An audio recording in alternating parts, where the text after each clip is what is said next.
नमस्कार आप सभी को। नमस्कार मनोज जी। जी नमस्कार नमस्कार। आज अभी तक तो मुझे लगता है तीन जने ही, पूरे 2 ही जने ज्वाइन किए हुए हो। जसविंदर जी ज्वाइन किए हैं क्या आप? जय श्री कृष्ण मनोज जी। जय श्री कृष्णा, जय श्री कृष्णा। एकता जी हाँ जी मैं ज्वाइन करी जसविंदर। Okay okay. गगन जी और पद्मश्री जी भी नहीं। हाँ जी, कैसे हैं आप सभी? बहुत बढ़िया। बहुत बढ़िया, अच्छी बात है। अच्छे हैं। तो very good very good. Practice वगैरह कुछ किया आप लोगों ने? नहीं, मैं नहीं कर पाई क्योंकि मेरे पास एक तो समय नहीं था, दूसरा मैं थोड़ा ट्रैवल में थी, तो मैंने नहीं करी कोई प्रैक्टिस, पर मुझे समझ आ गया था। Okay okay, very good. आज पद्मश्री जी छुट्टी पर हैं, शायद वो कह रहे थे कि मैं कहीं अटेंड करूंगी पार्टी वार्टी, तो रिकॉर्डिंग दे देना सबकी। तो और लोग भी शायद गगन जी भी अभी तक ज्वाइन नहीं कर पाए, प्रदीप जी भी। ठीक है, तो हम लोग शुरुआत करते हैं, जिसको रिकॉर्डिंग मिल जाएगी लोगों को, है ना? ठीक है जी। तो हम लोगों ने पीछे समझा था भावों से संबंधित केंद्र के भावों को समझा, त्रिकोण को समझा, त्रिशिधाय को समझा और दुख भाव को समझा। तो आज हम लोग समझेंगे साहचर्य नियम के बारे में। बोर्ड पे साहचर्य नियम दिख रहा है आप सबको लिखा हुआ? जी मनोज जी, दिखाई दे रहा है। दिखाई दे रहा है, ठीक है। तो साहचर्य नियम को हम लोगों को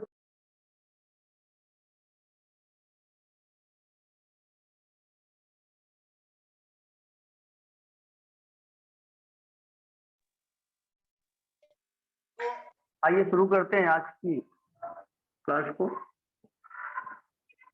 साहचर्य नियम, सबसे पहले तो हम ये समझेंगे कि साहचर्य नियम किन किन भावों पर लागू होता है।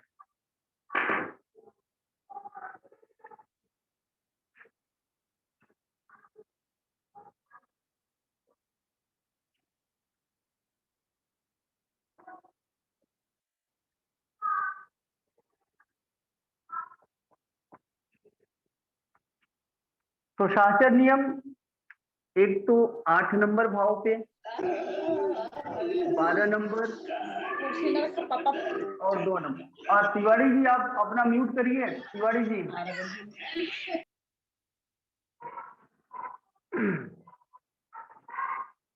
तो साहचर्य नियमों में जो भी लगाना है तो ये 8वें भाव पर, 12वें भाव पर और दूसरे भाव पर साहचर्य नियम का इंप्लीमेंटेशन होता है।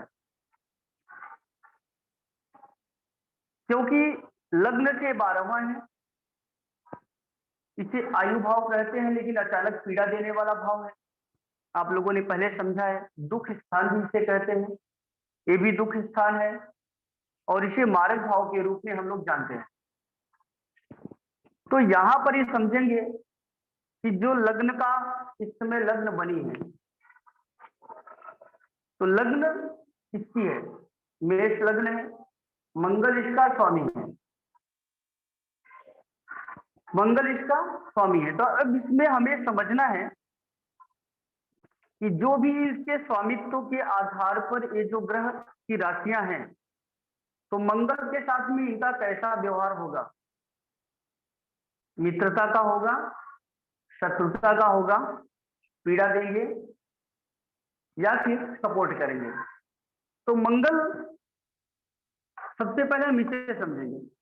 मंगल खुद लग्नेश है, ठीक है, केंद्र में और त्रिकोण में, क्योंकि पहला भाव जो होता है उसे केंद्र और त्रिकोण दोनों कहा जाता है, दोनों के साथ वह कंबाइन होता है। 1, 4, 7, 10 केंद्र के भाव हैं, 1, 5, 9 ये त्रिकोण है। तो मंगल खुद ही अष्टम भाव का स्वामित्व रखता है। तो ऐसी परिस्थिति में मंगल को अष्टम होने का दोष नहीं लगेगा। फिर से समझे आप लोग, मंगल की मूल त्रिकोण राशि यहां पर है और मंगल खुद कहां बैठा है? लग्न में बैठा है, लग्न में इसकी राशि है। तो मंगल को अष्टम का स्वामित्व रखने का दोष नहीं लगने वाला, पहला पॉइंट। 12 नंबर राशि गुरु की है। तो गुरु जो है इसकी मूल त्रिकोण राशि कहां पर है? नवम भाव में। इसका मतलब हो गया कि जो 9, 1, 5, 9 इसे कहते हैं योगकारी भाव। योगकारी भाव, त्रिकोण का भाव हमेशा योगकारी होता है। तो यहां हमने समझा कि गुरु जो है यहाँ का स्वामित्व रखता है। पहला तो रीजन ये हो गया कि गुरु को 12वें जाने का, 12वें हाउस का दोष नहीं लगेगा, यहाँ का स्वामित्व रखने का दोष नहीं लगेगा। पहला कारण कि गुरु की मूल त्रिकोण राशि नवम भाव में है। दूसरा कारण लग्नेश का मित्र है। गुरु लग्नेश का मित्र होने के कारण गुरु को 12वें भाव का स्वामित्व रखने का दोष नहीं लगेगा। अब यहां पर बात कर लेते हैं।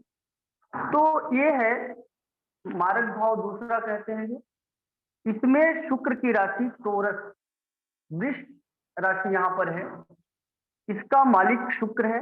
मंगल शुक्र के साथ में समभाव रखता है। समभाव का मतलब न तो शत्रु और न ही मित्र। तो इसके कारण क्या हुआ कि इसे, और दूसरा शुक्र की एक राशि मूल त्रिकोण राशि सप्तम भाव में है, जिसे केंद्र भाव कहा जाता है। तो इसलिए ये समभाव होगा, इसे शुक्र को दूसरे भाव के स्वामित्व होने का दोष नहीं लगेगा, सम रहेगा। आप लोग इस बात को मेरे समझ गए शायद। 1 नंबर लग्न यहां पर बनाया हमने। तो 8वीं जो राशि है अष्टम भाव में है, मंगल की खुद की राशि है, इसलिए मंगल को यहाँ का दोष, स्वामित्व रखने का दोष नहीं लगेगा। गुरु की राशि यहाँ पर 12वीं नंबर राशि है, 12वें भाव में। गुरु मंगल का मित्र है और इसकी मूल त्रिकोण राशि नवम भाव में है। इसके कारण गुरु को भी दोष 12वें का नहीं लगने वाला है। और यहाँ पर 2 नंबर राशि रखी हुई लिखी हुई है और 7 नंबर यहाँ पर है, एक केंद्र भाव कहते हैं। 1, 4, 7, 10 केंद्र भाव है।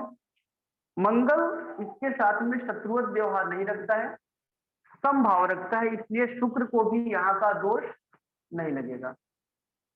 आगे बढ़ते हैं। ये जो हमने स्टेटमेंट्स किए इसके बारे में आप लोग इसे लिखेंगे एक एक करके।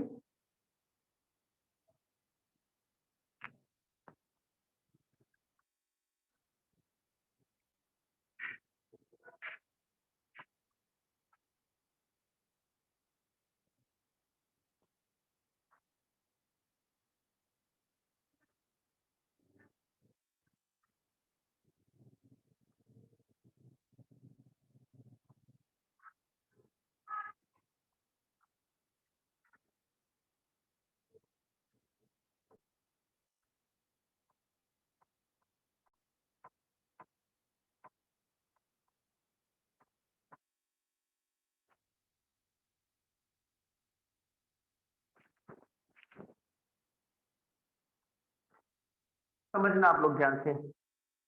यहाँ पर है वृष राशि है, और वृष राशि अर्थात टोरस राशि।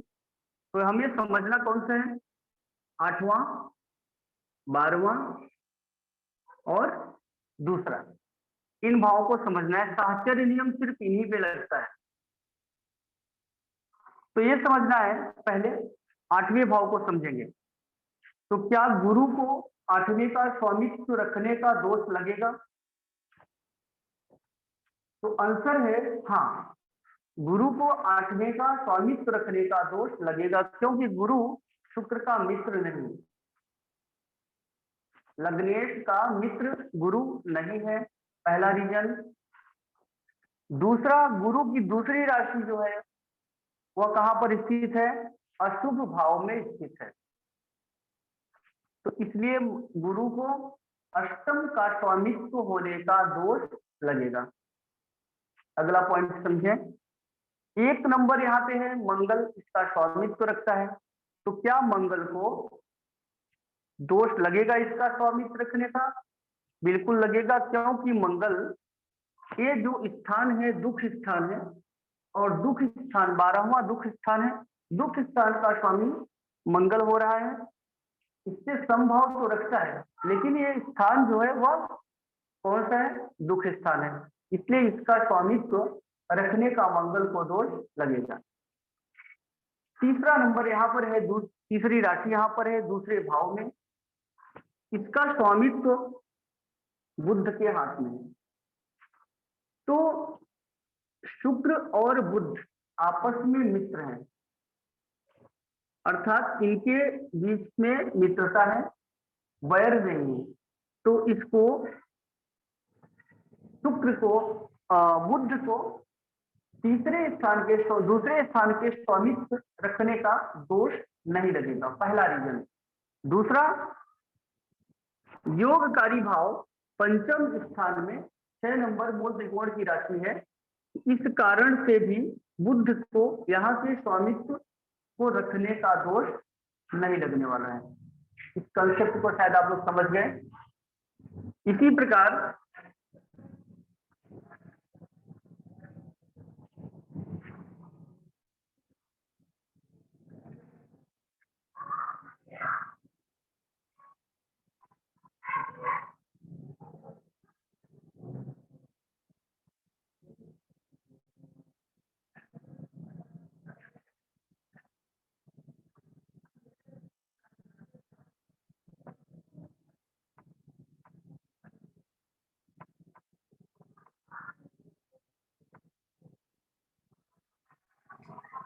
मनोज जी, यहाँ समझे आप? जो पिछला वाला था उसमें मंगल पे क्यों दोष लग रहा था? उसमें मंगल की तो जो राशि थी वो उसमें बैठी थी ना, केंद्र स्थान में।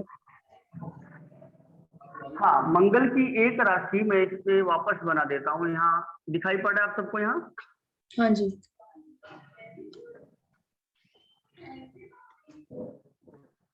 मतलब इसमें यही नियम लग रहा है ना कि यदि राशि केंद्र स्थान में हो या त्रिकोण में हो, और लग्नेश के साथ शत्रुवत या मित्रवत जो रिलेशन है उस पे ही तो इनका दोष लग रहा है। देखिए, मंगल इसके शुक्र के साथ में, इसके लॉर्ड के साथ में मंगल का स्वामित्व, मंगल का जो फ्रेंडशिप है वो नहीं है, लेकिन समभाव रखता है मंगल।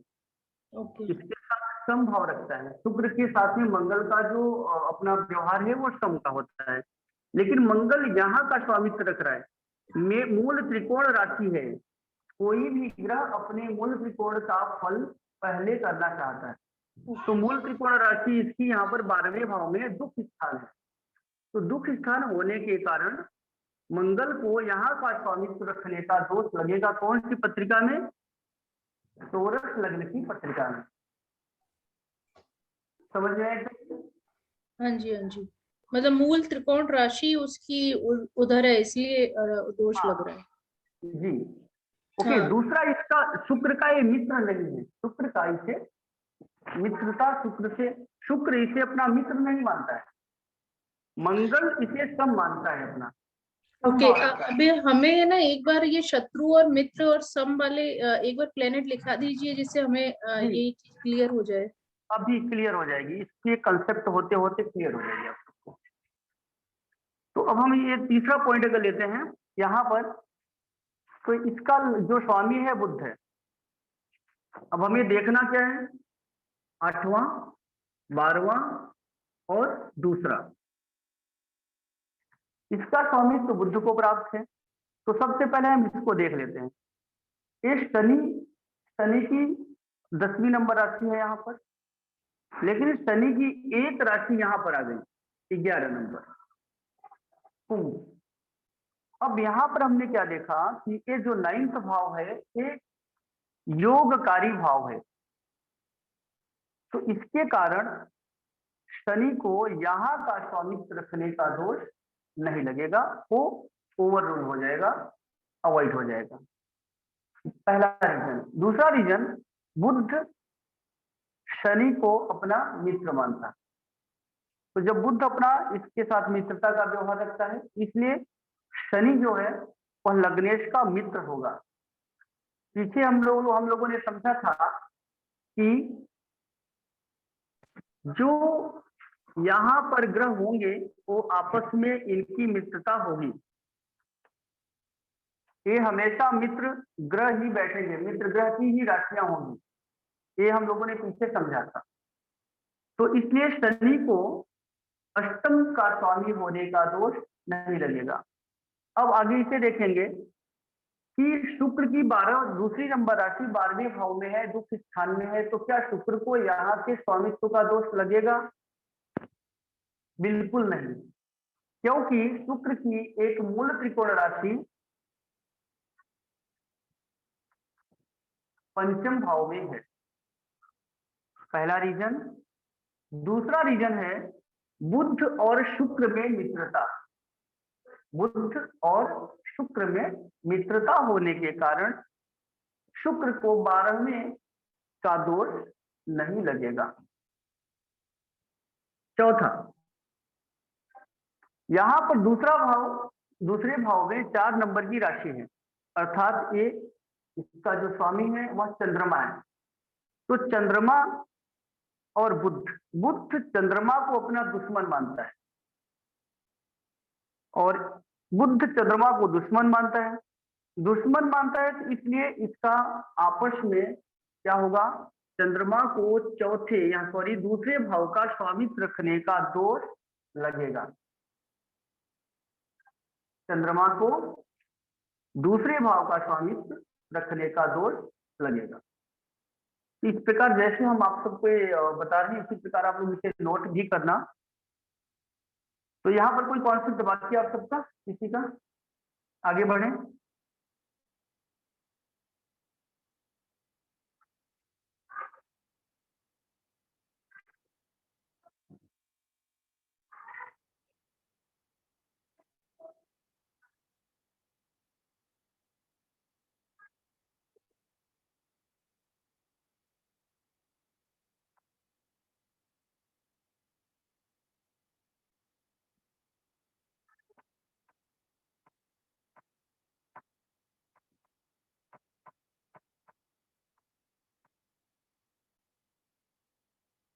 अब ये कर्क लग्न की पत्रिका है, तो कर्क लग्न की पत्रिका में सबसे पहले हम इसी को देखेंगे।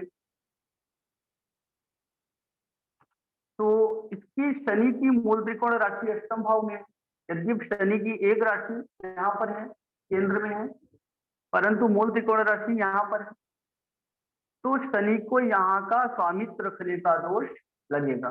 पहला कॉन्सेप्ट। दूसरा रीजन ये है कि चंद्रमा और शनि में आपस में मित्रता नहीं है, चंद्रमा शनि को दुश्मन मानता है। चंद्रमा जब भी शनि के समकक्ष पहुंचता है, आसपास पहुंचता है, तो चंद्रमा की जो सिचुएशन है वो खराब होती है। तो इस कारण से यहाँ पर शनि को इसका स्वामित्व रखने का दोष लगेगा। 12वें भाव में 3 नंबर की राशि, 3 नंबर राशि है, अर्थात मिथुन राशि। ये बुध का इसका स्वामित्व बुध है, तो बुध चंद्रमा को अपना शत्रु मानता है, चंद्रमा बुध को अपना सम मानता है। चंद्रमा बुध को सम मानता है, लेकिन बुध जो है वह चंद्रमा के प्रति शत्रुवत व्यवहार रखता है। इसका मतलब है कि बुध को यहाँ का स्वामित्व रखने का दोष लगेगा। अब दूसरे भाव में 5 नंबर की राशि लिखी हुई, तो 5 नंबर राशि का स्वामी सूर्य है। सूर्य और चंद्रमा आपस में मित्र ग्रह, ठीक है, और सूर्य को के पास एक ही राशि है, तो एक ही कारण इसके लिए काफी है, ये मित्र है आपस में, इसलिए सूर्य को यहाँ का 1 सेकेंड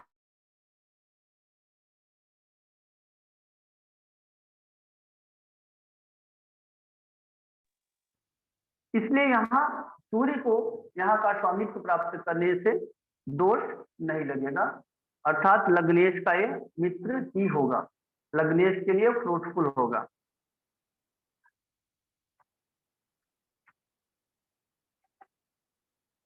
आप लोग अभी नोट अगर इसके साथ ही साथ बनाते जाए तो बेहतर आप लोगों के लिए कुछ होगा, बाद में बहुत कम देखने की आवश्यकता पड़ेगी और कॉन्सेप्ट भी समझ में आ जाएगा।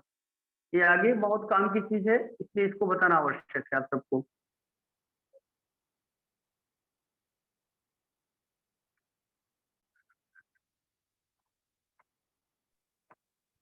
हाँ जी मनोज जी, मुझे अभी तक एक बात समझ में आई है कि जहाँ मित्र है वहाँ दोष नहीं हाँ लगता और जहाँ मित्र नहीं है वहाँ दोष लगता है। हाँ, एक तो रीजन ये हो गया, और दूसरा रीजन मैडम ये हो गया कि कि जिस त्रिकोण ग्रह भाव की, और हाँ हाँ जी, जो आपने अगर बताया है, त्रिकोण में हाँ, अगर एक हाँ राशि त्रिकोण भाव में है ना, हाँ हाँ, तो उसका दोष नहीं लगेगा। अच्छा। और एक जो हाँ, उसमें जो है आपके मूल, जो क्या कहते हैं उसको, मूल त्रिकोण। हाँ, मूल त्रिकोण में जो होती है उसके अंदर दोष नहीं लगता है। हम्म, ठीक है, यही दो चीज है। हाँ, पहले एक मित्र दो, का होना और एक शत्रु का हाँ होना, तो दोष लगेगा। हाँ, शत्रु होगा और मित्र होगा तो दोष नहीं लगेगा।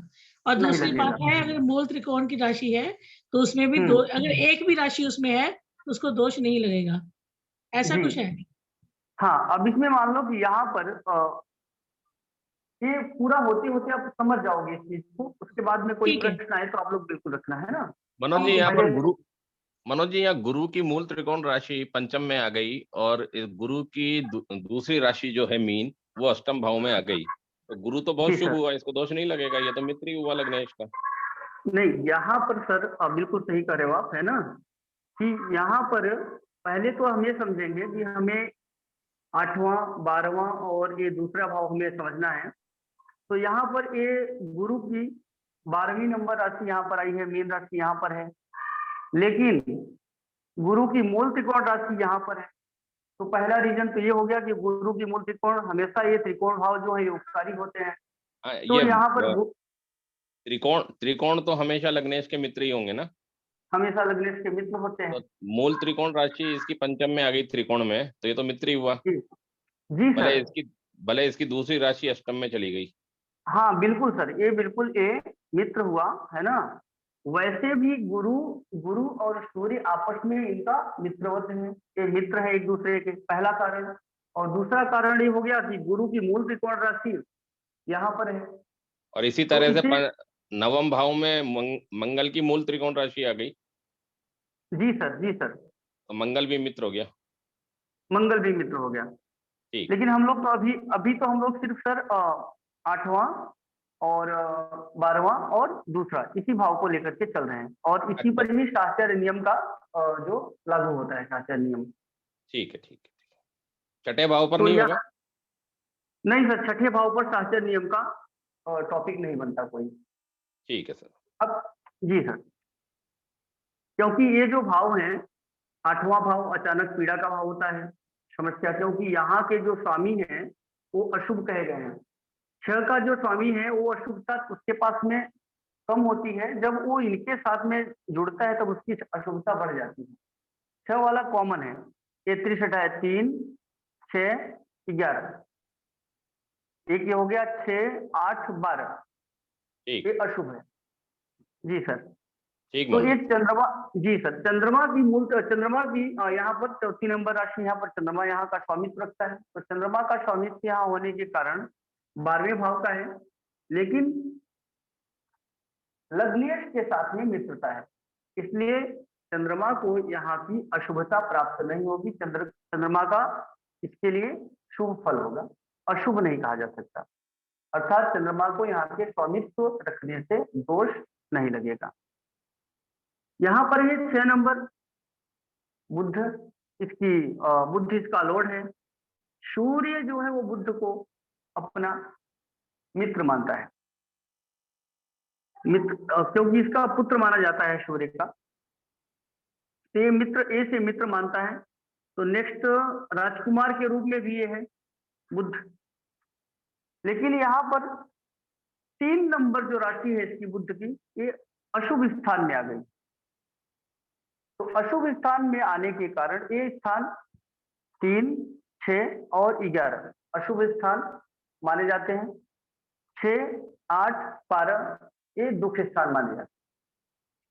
तो इसका कारण यहाँ ये हो गया कि ये बुध को यहाँ के स्वामित्व रखने का दोष लगेगा। अर्थात बुध यहाँ पर मारक हो सकता है, यहाँ का स्वामित्व रखा है तो यहाँ के लिए मारक, लग्न के लिए मारक हो सकता है। जी सर, समझ में आया सर? जी मनोज जी। Okay sir.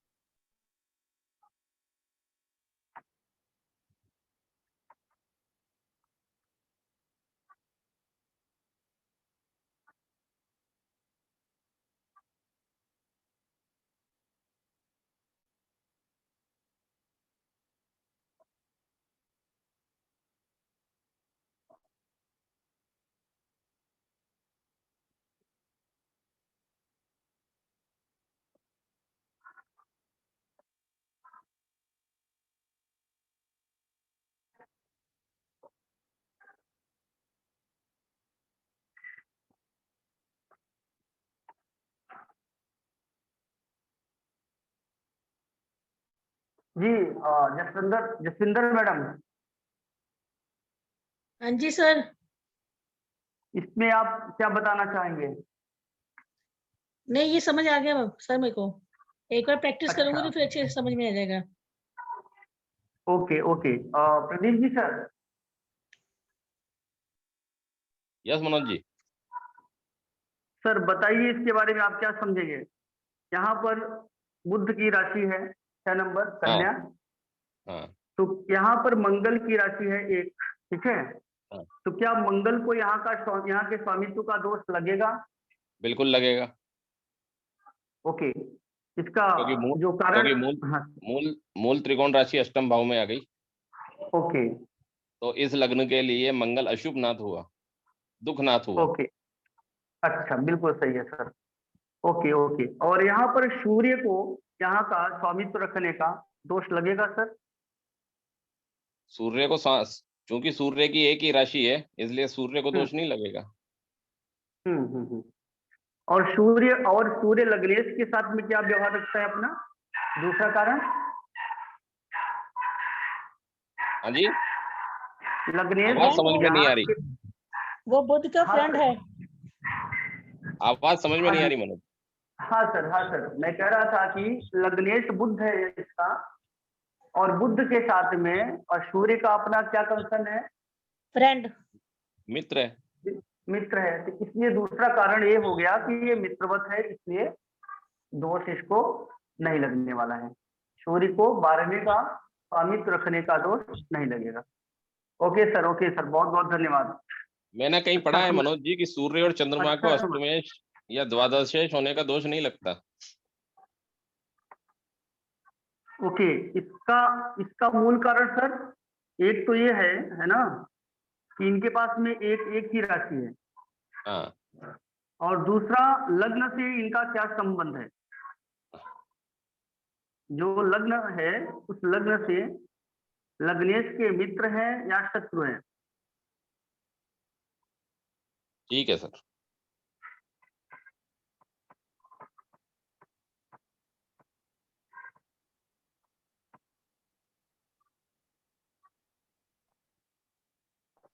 हाँ जी एकता जी।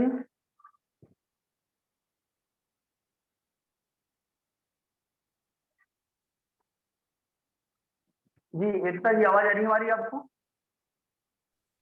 हाँ जी मनोज जी। बताएं इस पर आप कुछ अपना। इसमें सेकंड चंद्रमा। यहाँ पर, हाँ यहाँ पर देखिए, यहाँ पर इसका जो स्वामी है ये खुद शुक्र है, और यहाँ का स्वामी बुध है, और यहाँ का स्वामी मंगल है। यहाँ चंद्रमा, लेकिन ये देखना पड़ेगा शुक्र का मित्र है या नहीं, ये मुझे नहीं पता।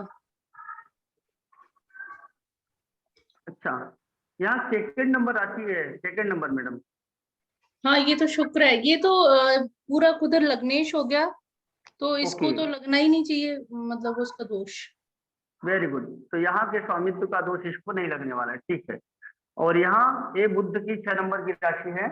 6 नंबर की, इसमें भी दोष नहीं लगना चाहिए क्योंकि ये त्रिकोण भाव में इसकी नहीं नहीं, लेकिन मूल त्रिकोण में तो 12वीं आ गई, वो उसकी दूसरी जी राशि है, लेकिन मूल त्रिकोण वाली राशि नहीं है।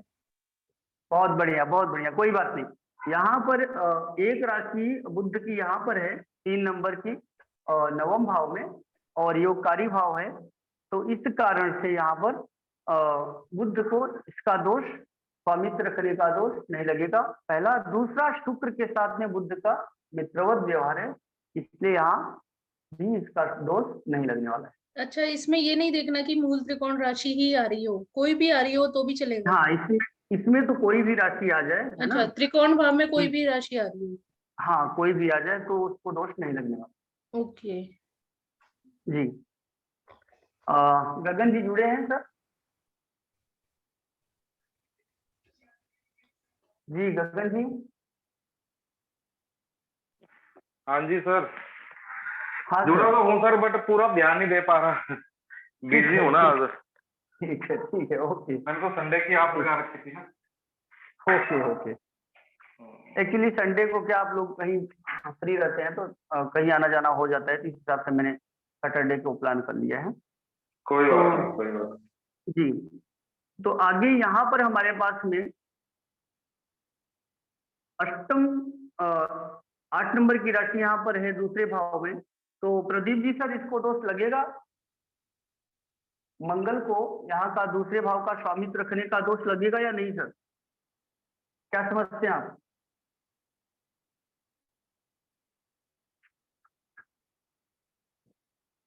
प्रदीप जी सर शायद, ओके। तो एकता जी क्या कहना चाहेंगे आप इसके बारे में? इसमें तो अगर ये इसका मित्र होगा तो दोष नहीं लगेगा, और मित्र ना हुआ तो दोष लगेगा। ओके ठीक है। तो यहाँ पर इन दोनों को समभाव में हम देखेंगे, सम स्थिति में, क्योंकि मंगल की एक राशि जो है वह केंद्र में है, और एक राशि अष्टम राशि जो है 8 नंबर की वो यहाँ पर है, ठीक है। इसको शुक्र के साथ में मंगल का जो बिहेव है वो सम है, तो यहाँ पर इसको सम दोष, मतलब दोष लगेगा भी और नहीं लगेगा, दोनों स्थिति। मंगल किसी को माफ नहीं करता है, तो दोनों स्थिति यहाँ पर होगी, तो अर्थात सम की स्थिति रहेगी।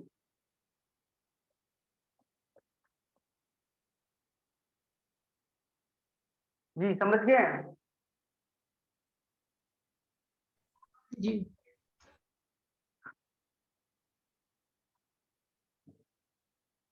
इसी प्रकार आप लोग बाकी जो है उन भावों को, उनको लिखें और लिख करके आप लोग बनाने का प्रयास करें।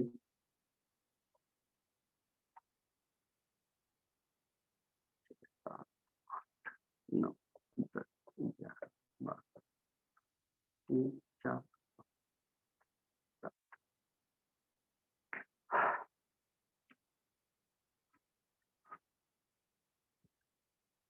अब यहाँ पर देखिए, गुरु, अगर हम दूसरे नंबर को लेते हैं तो यहाँ पर गुरु की मूल त्रिकोण राशि है, पहला पॉइंट। मंगल का गुरु मित्र है, दूसरा पॉइंट। तो मंगल गुरु का मित्र है, गुरु की एक राशि यहाँ पर है पंचम भाव में। मंगल का मित्र गुरु है या गुरु मंगल का मित्र है, आपस में मित्रता है, और गुरु की एक राशि यहाँ पर है पंचम भाव में। तो इस कारण से गुरु को यहाँ का दोष नहीं लगने वाला है जी। और यहाँ पर 3 नंबर है और बुध इसका स्वामी है। मंगल और बुध में बहुत ज्यादा मित्रता नहीं है, पहला पॉइंट। और दूसरा यहाँ पर आ गया कि अशुभ लग्न है। हाँ, अशुभ घर में बैठा हुआ है इसकी दूसरी राशि, इस कारण से बुध को इसका दोष लगेगा जी। शुक्र की एक राशि यहाँ पर है, मूल त्रिकोण राशि यहाँ पर है, और एक राशि यहाँ पर है केंद्र में। तो यहाँ पर शुक्र और मंगल के अंदर आपस में इनकी आपस में इनका संभाव होता है, लेकिन यहाँ पर मूल त्रिकोण राशि मंगल की है, सॉरी शुक्र की है, इसलिए शुक्र को यहाँ के स्वामित्व को रखने का दोष लगेगा। जैसा कि हम लोगों ने देखा था 2 नंबर की पत्रिका में,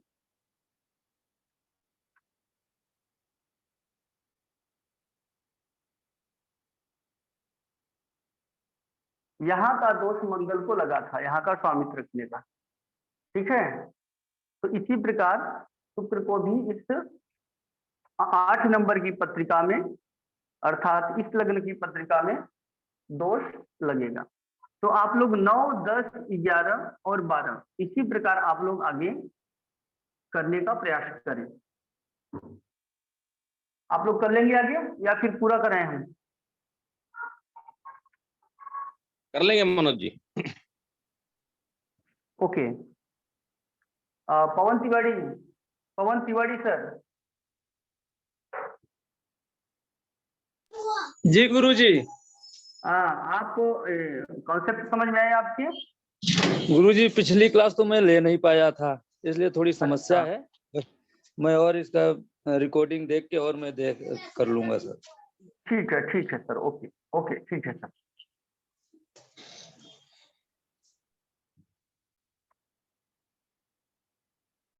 कंप्लीट करा ही देता हूँ आप लोगों को। नहीं रहने दीजिए ना, कर लेंगे हम। हमारी प्रैक्टिस बढ़ेगी। ठीक है सर। ओके, आप अगला पॉइंट ले लें, गलत होगा तो हम आपसे समझ लेंगे।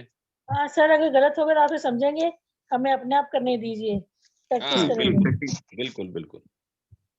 ठीक है मैडम।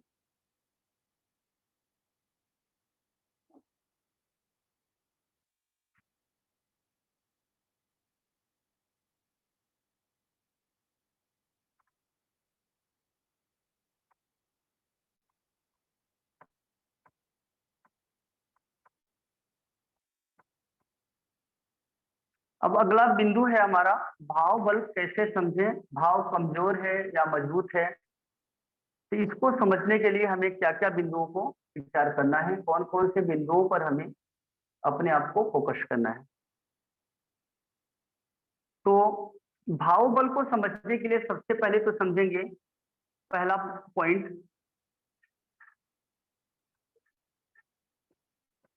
भावेश भाव में हो।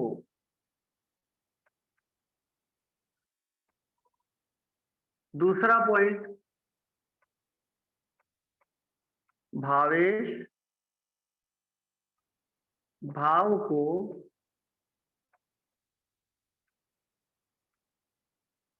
देख रहा हो।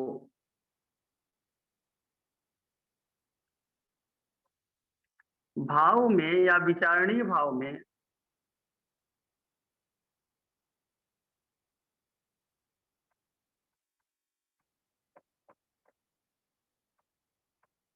शुभ ग्रह हो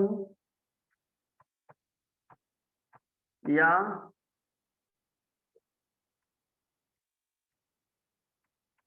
शुभ ग्रहों की दृष्टि हो। चौथा ले लेते हैं, भाव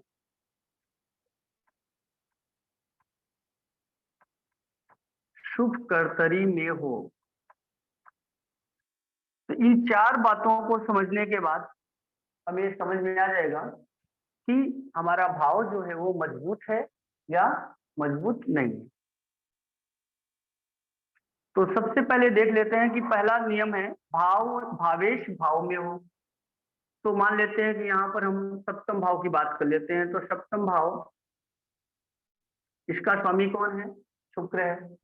तो शुक्र यहाँ बैठा है, ये भाव मजबूत हो गया। भावेश भाव में हो, पहला रीजन। भावेश भाव को देख रहा हूं, अगर मान लो यहाँ पर शुक्र नहीं है और शुक्र यहाँ पर बैठा है, तो भावेश, इसका स्वामी शुक्र, शुक्र इसको देख रहा है, तो भाव मजबूत हुआ। अगला है भाव में शुभ ग्रह हूं, तो गुरु, आप लोगों ने पीछे जाना कि गुरु हमेशा शुभ ग्रह शुभ ही होता है। तो यहाँ पर गुरु बैठा है। दूसरा पॉइंट हो गया, विचारणी भाव में शुभ ग्रह हो या शुभ ग्रहों की दृष्टि हो। अब मान लो यहाँ पर चंद्रमा भी है, चंद्रमा भी देख रहा है, भावेश अपने भाव को देख रहा है, गुरु बैठा है, इस भाव में वृद्धि हो गई। अगर हम सप्तम भाव की बात करते हैं तो सप्तम भाव में ग्रोथ आ गई, इस भाव में वृद्धि हो गई या भाव मजबूत हो गया। अगला है भाव शुभ कर्तरी में हो।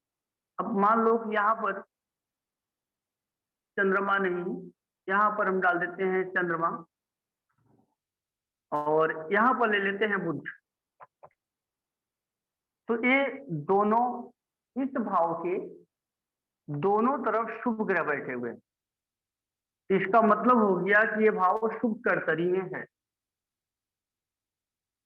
तो इस प्रकार जिस भी भाव के बारे में हम विचार करते हैं, का मतलब क्या होता है जी इंग्लिश में बताइए, कर्तरी क्या है?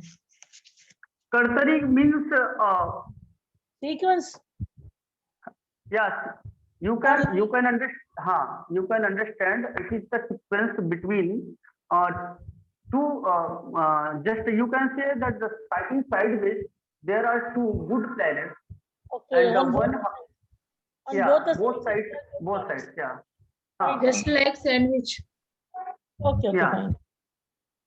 तो इसको हम शुभ कर्तरी कहते हैं। तो भाव शुभ कर्तरी में हो गया, तो इसका मतलब होगा कि ये भाव जो है बहुत ही पॉजिटिव हो गया। ओके, इस भाव से संबंधित जो भी रिजल्ट है उसे हम इस अभी की परिस्थिति में जो सामने आपके चार्ट है बना हुआ, तो इसको हम अच्छा कहेंगे। अब बाई द वे मान लो कि यहाँ पर हमने मंगल को बैठा दिया और यहाँ पर हमने शनि को बैठा दिया, तो मंगल की 1 2 3 4 चौथी दृष्टि यहाँ पर आ गई। तो भाव में कुछ न कुछ परेशानी, सब कुछ अच्छा होने के बाद भी कुछ न कुछ परेशानी कही जा सकती है। दूसरी दृष्टि और हो गई शनि की, तो शनि की 1 2 3 4 5 6 7 8 9 10, शनि की 10वीं दृष्टि यहाँ पर आ रही है। इसका मतलब है कि 2 मेलेफिक ग्रहों से ये भाव पीड़ित भी हुआ, शुभ भी हुआ, अर्थात इसका जो रिजल्ट होगा वो मिक्स रिजल्ट हम कहेंगे। लेकिन जब यहाँ पर हम मंगल को हटा देते हैं, यहाँ से शनि को हटा देते हैं और यहाँ पर शनि लिख देते हैं और यहाँ पर मंगल लिख देते हैं, तो इस भाव का जो बल है वह अपने आप में बढ़ गया। समझ में आया सबके? तो इस प्रकार हम भाव के बल को समझेंगे। तो कोई भी भाव बलवान कैसे हुआ? भावेश भाव में हो, भावेश भाव को देख रहा हो, विचारणी भाव से शुभ ग्रह में शुभ ग्रह हो या शुभ ग्रहों की दृष्टि हो। अब हमने विचारणी भाव क्या रखा? सप्तम भाव को हमने विचार किया कि हमारा सप्तम भाव किससे संबंधित है? जाया से संबंधित है, पत्नी से संबंधित है, स्पाउस से संबंधित है। और सेकंड इसका क्या संबंध है? जो हमारे कस्टमर फुटफॉल है, अर्थात हमारी व्यापारिक रिटेलर की स्थिति है, बिजनेस का, क्योंकि दशम से दशम है 1 2 3 4 5 6 7 8 9 10, तो हम इस भाव से कर्म की बात करते हैं तो इस भाव से भी हम कर्म की बात करेंगे। तो इस प्रकार हमने समझा कि भाव में बल कैसे होगा, इस बारे में हमें कितना विचार रखना होगा।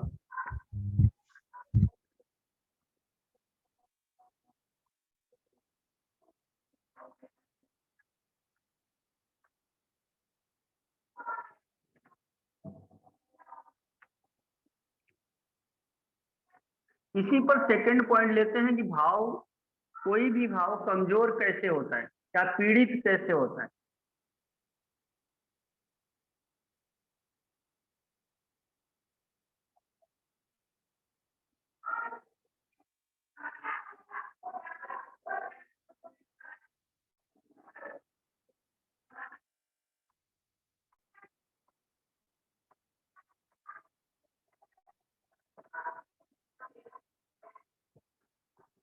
अब हमें समझना है कि भाव पीड़ित, बल तो समझ लिया, कमजोर या पीड़ित भाव कैसे समझेंगे।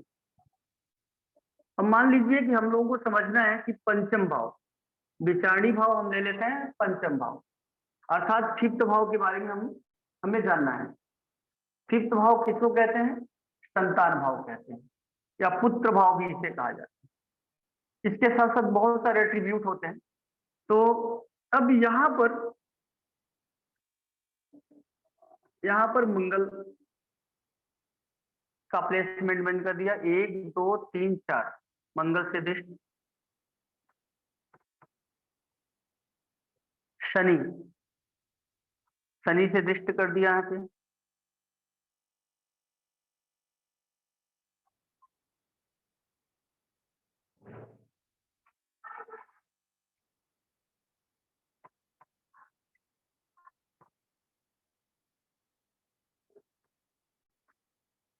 यहाँ बैठा दिया केतु और यहाँ पर राहु। तो अगर हम इस पत्रिका में फिलहाल अभी बात करें तो सबसे ज्यादा पीड़ित यहाँ पर इस स्थिति को देख करके, और हम क्योंकि हम विचार जो कर रहे हैं पंचम भाव का कर रहे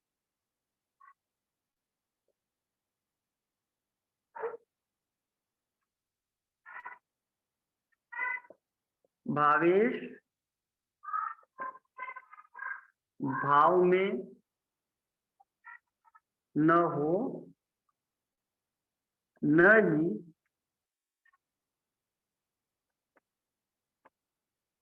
देख रहा हो, न तो इसमें हो न ही उसे देख रहा हो।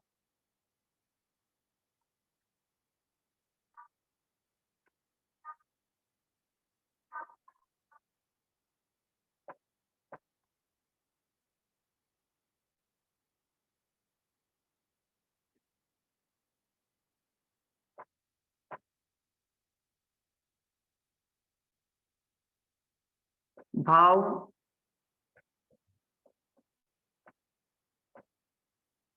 पाप कर्तरी में हो,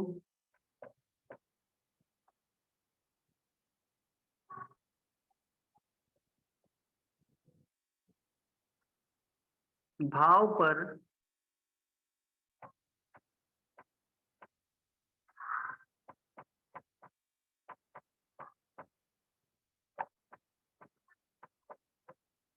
अशुभ ग्रहों का प्रभाव हो। तो ऐसी परिस्थिति में अब ये तीनों कंडीशंस हमने यहाँ पर लागू कर दिया है कि पहले तो देखेंगे इस भाव का स्वामी बुध है, और बुध कहाँ गया? छठे में गया। बुध यहाँ का स्वामित्व रखता है और छठी में गया। छठा भाव रोग ऋण शत्रु का है, यह भाव पीड़ित हुआ, पहला रीजन। दूसरा रीजन ये है कि मंगल की दृष्टि 1 2 3 4 मंगल की दृष्टि यहाँ पर है, तो भाव पंचम पीड़ित हुआ। यहाँ पर शनि और केतु की दृष्टि और राहु ऑलरेडी यहाँ पर प्लेस्ड है। इसका मतलब है कि यह भाव बहुत ज्यादा पीड़ित है। तो ऐसे व्यक्ति को संतान सुख में समस्या देखने को मिल सकती है। हायर एजुकेशन में परेशानी, साथ ही साथ में उसके इस भाव से संबंधित जितने भी कारकत्व हैं उन सबकी हानि हम कहेंगे। क्योंकि ये भाव बहुत ज्यादा पीड़ित है। और उस समय ज्यादा कहेंगे जब मान लो कि मंगल में शनि, ठीक है, और शनि में राहु, मंगल में शनि और शनि में राहु की दशा, अंतर्दशा और प्रत्यंतर दशा अगर होती है तो ऐसी स्थिति में मंगल, शनि और राहु ये दशा में जब ये चलेंगे, स्थिति बनती है, तो इस भाव से संबंधित हानि होना निश्चित है, तय है। तो इस प्रकार हम भाव के बल को समझने का प्रयास करेंगे। इसमें कोई प्रश्न है आप सबका किसी प्रकार का? किसी? गगन जी या एकता जी? आज पद्मश्री जी हैं भी नहीं। सर हूँ सर मैं। अच्छा, पद्मश्री जी हैं आप। ओके, हाँ okay, late I sir, half an hour sir. Okay, okay, ठीक है, हाँ सर। ओके। तो ये समझ में आया पद्मश्री जी आपको? ये समझ में आया सर, थोड़ा बैक का समझ में आना चाहिए सर, ओके, ओके। आज का क्लास का। एकता जी? जी अभी तो आ गया समझ। वैसे तो अगर इसमें कुछ ऐसे मिक्स में हो, कुछ मान लो अशुभ ग्रहों का प्रभाव ना हो, तो फिर हम मिक्स में रिजल्ट कहेंगे इसका ना। हाँ, अब देखो यहाँ पर शुक्र है, सूर्य है और यहाँ बुध है, तो ये पाप कर्तरी में पूरी तरह से नहीं हुआ है। अब यहाँ पर अगर कोई दूसरा ग्रह होता जो मान लो मंगल में से या राहु में से या फिर केतु में से, अगर मान लो कि मैं यहाँ पर राहु को यहाँ प्लेस कर देता हूँ, ठीक है, तो केतु यहाँ हो जाएगा। अभी भी सिचुएशन खराब ही है इस भाव की, तो ये भाव पाप कर्तरी में भी आ गया। इस तरफ सूर्य और इस तरफ राहु, और इस पर मंगल की दृष्टि और शनि की दृष्टि, और खुद यहाँ का जो स्वामी है लॉर्ड, वो यहाँ आकर के बैठ गया छठे भाव में। इसका मतलब है कि इस भाव की हालत खराब हो गई। संतान से संबंधित या अन्य जो भी यहाँ से चीजें हम देखते हैं उसको हम लोग आगे पढ़ेंगे, इसके एक एक भाव को। तो इसकी हानि हुई, इसको हम हानि कहेंगे यहाँ पर। अगर ये बुध 6th हाउस में ना होके या 7th में होता तो भी इसकी हालत खराब ही होती ना। हाँ, 7th में जाता तो यहाँ पर इस लग्नेश तो अपनी जगह पॉजिटिव प्रोग्रेस में आता। अगर 6th बुध यहाँ होता तो लग्नेश को हम कहते कि चलो प्रोग्रेस में गया, प्रॉब्लम वाली बात नहीं। लेकिन लग्नेश यहाँ आकर के छठे भाव में बैठा तो हमेशा, सॉरी लग्नेश नहीं, पंचमेश, तो पंचमेश यहाँ आकर के बैठा, इसका मतलब हम कहेंगे कि कहीं ना कहीं पंचम भाव से संबंधित कुछ न कुछ पीड़ा यहाँ पर देखी जा रही है। अगर ये यहाँ पर जाता तो हम ये कहते कि चलो पंचमेश में कुछ प्रोग्रेस हुआ। अगर पंचमेश यहीं पर होता तो भावेश भाव में हो, भाव में ही रहता है, लेकिन फिर भी अशुभ ग्रहों का प्रभाव इसके ऊपर पड़ता है, तो उसका जो असर है वो जरूर देखने को मिलता है। तो इस प्रकार हम भाव के बल को समझेंगे कि भाव कैसे कमजोर और कैसे मजबूत होते हैं। अगला बिंदु है अपने पास में सर भावेश जी। सर अगर एक ही घर में एक शुभ ग्रह और दूसरा अशुभ ग्रह है तो सर एक ही घर में 2-3 प्लैनेट रहेगा ना सर, तब कैसे करेंगे सर? करेक्ट है, करेक्ट है। अब मान लो कि कोई पत्रिका हमने एक बनाता हूँ,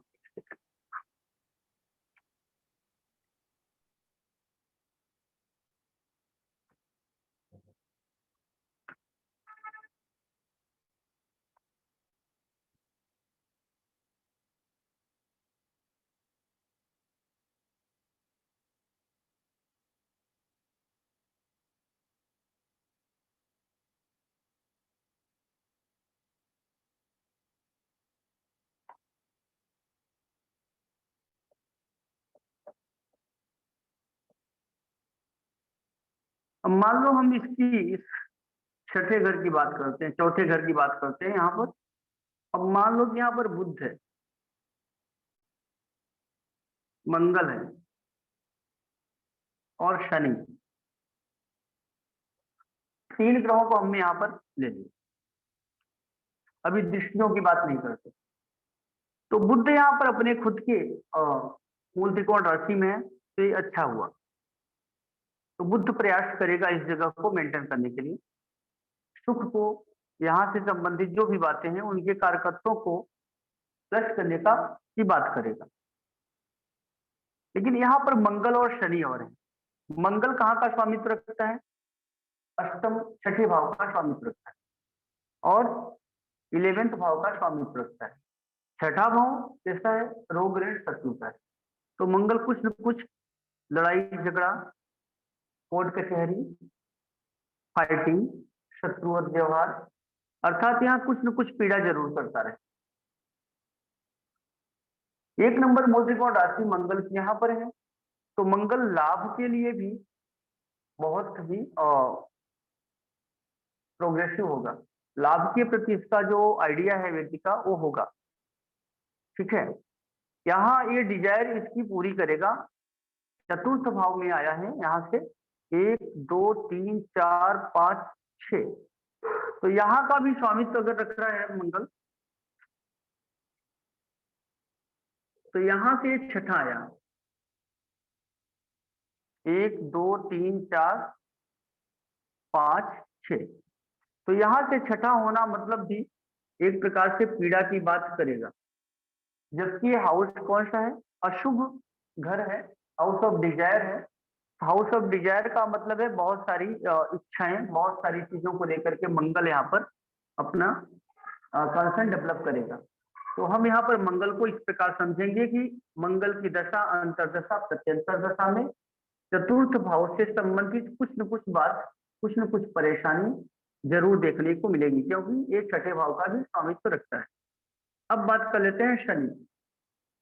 तो शनि की मूल त्रिकोण राशि 9वें भाव में है, तो 9वें भाव में होने के कारण ज्यादा फल की चेष्टा जो है शनि करेगा इसकी, इस भाव को।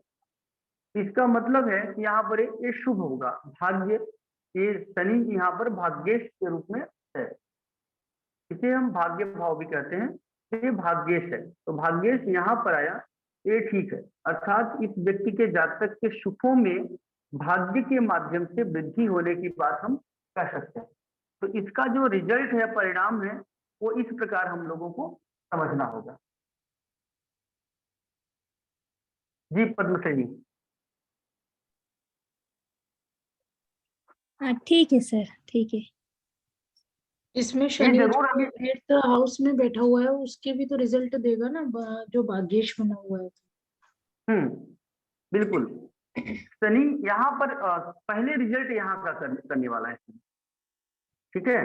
पहले अभी हम लोगों ने ये समझा था ना कि पहला तो इसका मित्र हो गया, बुध का मित्र है शनि, और इसकी मूल त्रिकोण राशि यहाँ पर है, तो इसके लिए हमेशा अच्छा काम करने वाला है। शनि का जो परिणाम लग्नेश के लिए, लग्न के लिए होगा, जातक के लिए होगा, वो हमेशा शुभ परिणाम ही देने का प्रयास करे, क्योंकि शनि लग्नेश का मित्र है, और मित्र होने के साथ साथ यहाँ पर इसकी मूल त्रिकोण राशि 9th भाव में है। इसलिए यहाँ के स्वामित्व होने का जो दोष है वह बहुत नहीं लगेगा। यद्यपि अष्टम भाव का स्वामी है, तो हम कुछ न कुछ इसे छोटा सा कंसीडरेशन जरूर करके चलेंगे कि अष्टम भाव का स्वामी है तो कुछ न कुछ। जी सर। मनोज जी, इसकी मूल सर। त्रिकोण राशि त्रिकोण में आ गई,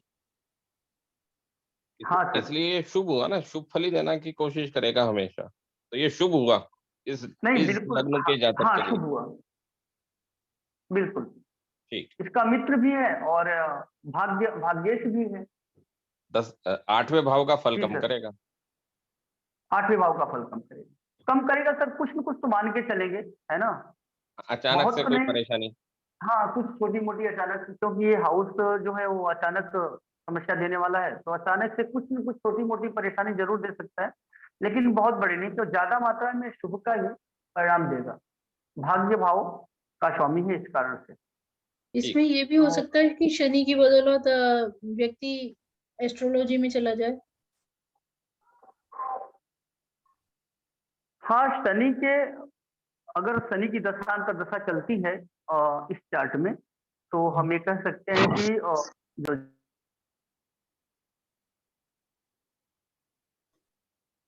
आपकी आवाज चली गई है।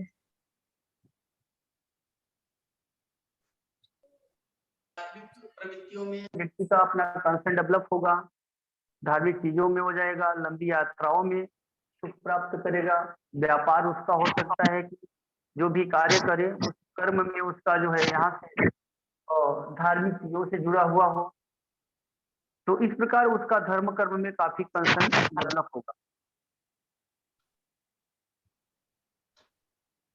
जी, इसी प्रकार ग्रहों की स्थितियों को हम लोग समझने का प्रयास करते हैं। अब मान लो कि यहाँ पर चंद्रमा है,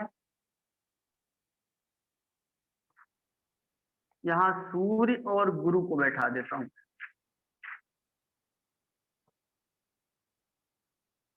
अब हम दशम भाव के फल की जब बात करते हैं तो सूर्य कहाँ का स्वामित्व रखता है? तीसरे भाव का। और गुरु कहाँ का स्वामित्व रखता है? सप्तम का और दशम का। ये दशम से दशमें भाव है, यहाँ का भी स्वामित्व रखता है और यहाँ का भी। तो अब जब गुरु की बात करें तो गुरु यहाँ शुभ परिणाम देने वाला है। सूर्य भी व्यक्ति को, जातक को पराक्रमी, शक्तिशाली, पावरफुल बनाने का प्रयास करेगा, अर्थात शक्ति से, पावर से धन को अर्जन करने की बात कर सकते हैं, कर्म में वृद्धि की बात कर सकते हैं, क्योंकि सूर्य और मंगल यहाँ पर उच्च के भी होते हैं इस भाव में। तो इस हिसाब से इसको हम चार्ट को एनालाइज करने का प्रयास करते हैं। ठीक है,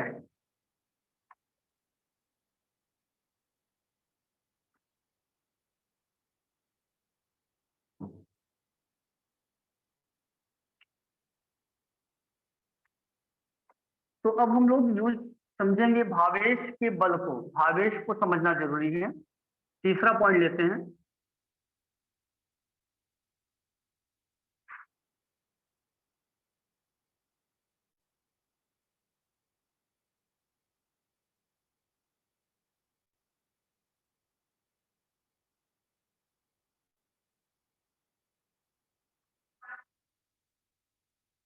अब मान लेते हैं कि हम लोगों को रिजल्ट चाहिए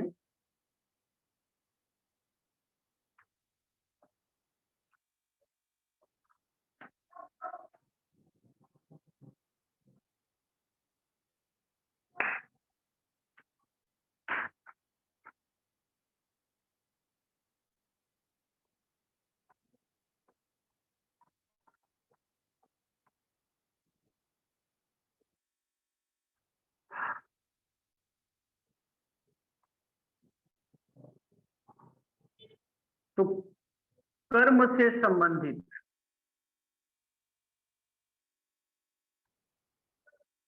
परिणाम हमें जानना है कि कर्म से संबंधित किसी व्यक्ति का परिणाम कैसे होगा। तो यहाँ पर हम देखेंगे भावेश के बल को समझना। अब मान लो कि यहाँ पर इसका स्वामी मंगल है और मंगल को मैं यहाँ पर लग्न में बैठा देता, इसके साथ में शनि को बैठा दी,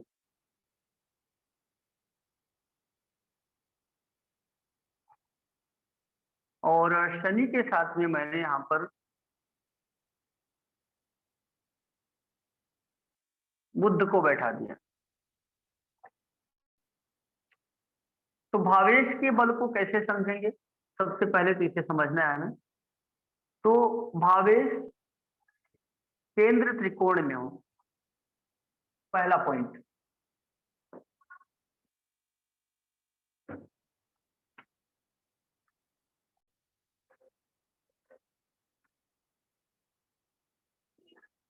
भावेश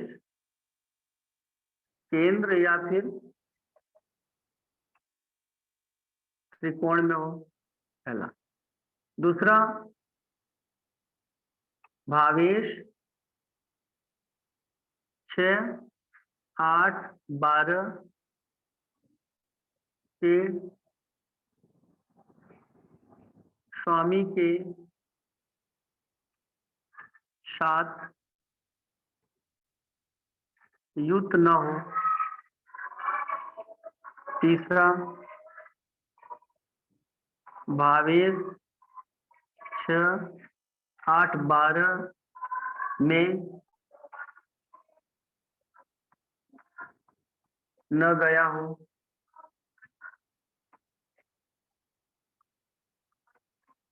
भावेश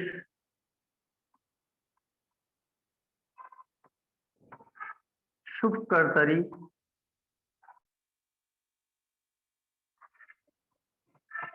में हो। इतनी बातों को हम लोगों को विचार करना होगा। भावेश केंद्र या त्रिकोण में हो। पहला, भावेश 6, 8, 12 के स्वामी के साथ युत ना हो। दूसरा, और तीसरा है भावेश 6, 8, 12 में न गया हो और भावेश शुभ कर्तरी में हो।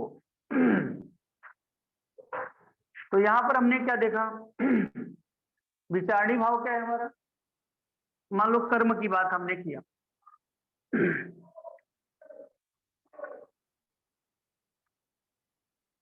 अब कर्म का जो स्वामी है सॉरी मंगल है। अब मंगल गया कहाँ पे? लग्न में गया, यहाँ पर प्रथम भाव में गया। अब प्रथम भाव में जाने के कारण यहाँ पर केंद्र या त्रिकोण का भाव इसे कहते हैं हम लोग। तो यहाँ पर जब मंगल आया तो यहाँ तो मंगल का तो पॉजिटिव हुआ, कहाँ गया? केंद्र या त्रिकोण में गया। प्रोग्रेस हुआ, कोई प्रॉब्लम नहीं है, अच्छा हुआ। लेकिन मंगल किसके साथ युत है? भावेश केंद्र या त्रिकोण में हो, तो ये पॉइंट तो हमें मिल गया, सही है, कोई प्रॉब्लम नहीं। लेकिन भावेश 6, 8, 12 के स्वामी के साथ न हो, तो ये तो बात गड़बड़ हो गई। यहाँ पे शनि जो है 8वें भाव का स्वामी और बुध जो है वो 12वें भाव का स्वामी है। तो यहाँ पर इसकी क्या हुई? सिचुएशन खराब हो गई। तो पहला पॉइंट तो सही हो गया, पहला करेक्ट है। दूसरा पॉइंट क्या हुआ? खराब हो गया। यहाँ पर हम सूर्य लिख देते हैं और यहाँ पर केतु लिख देते हैं। तो सूर्य और तीसरा पॉइंट क्या हुआ कि भावेश 6, 8, 12 में न गया हो, भावेश शुभ कर्तरी में हो। यहाँ सूर्य और केतु है, ये भी प्रोग्रेस नहीं हुआ, इसका यहाँ भी नुकसान हुआ। और नेक्स्ट है कि भावेश 6, 8, 12 में न गया हो, तो ठीक है, यहाँ से तो पॉजिटिव हो गया कि नहीं गया। भावेश 6, 8, 12 के स्वामी के साथ युत न हो, लेकिन यहाँ पर युत है।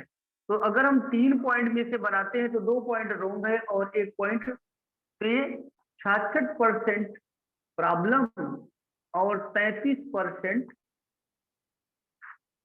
ठीक ठाक।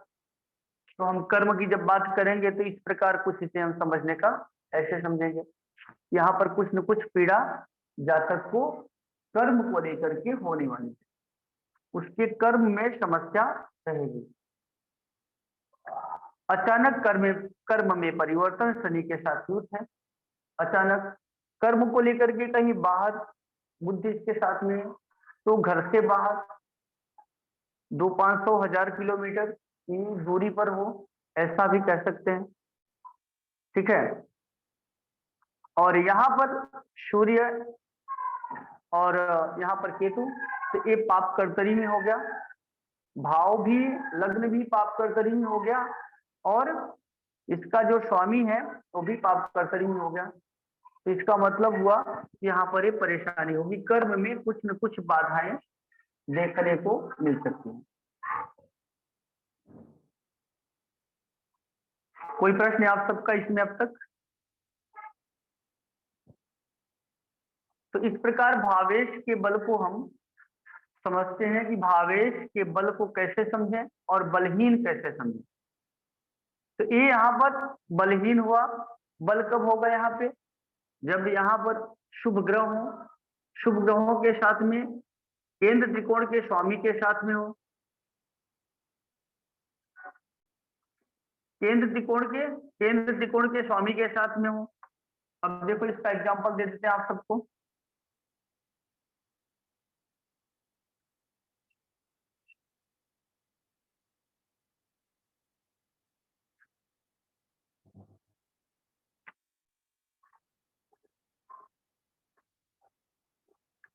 मान लो यहाँ मंगल आ गया, कर्म का स्वामी यहाँ आ गया, यहाँ सूर्य है, ठीक है, यहाँ पर शुक्र डाल देता हूं, ओके।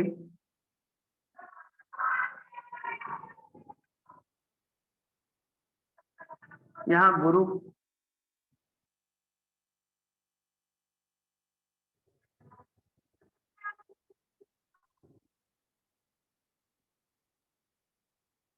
यहाँ पर चंद्रमा,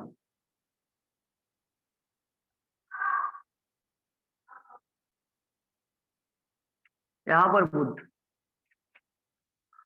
तो अब जो ये भावेश है, दशम भाव का स्वामी लग्न में आया, केंद्र त्रिकोण में आया, त्रिकोण के स्वामी के साथ में है, गुरु के साथ में है।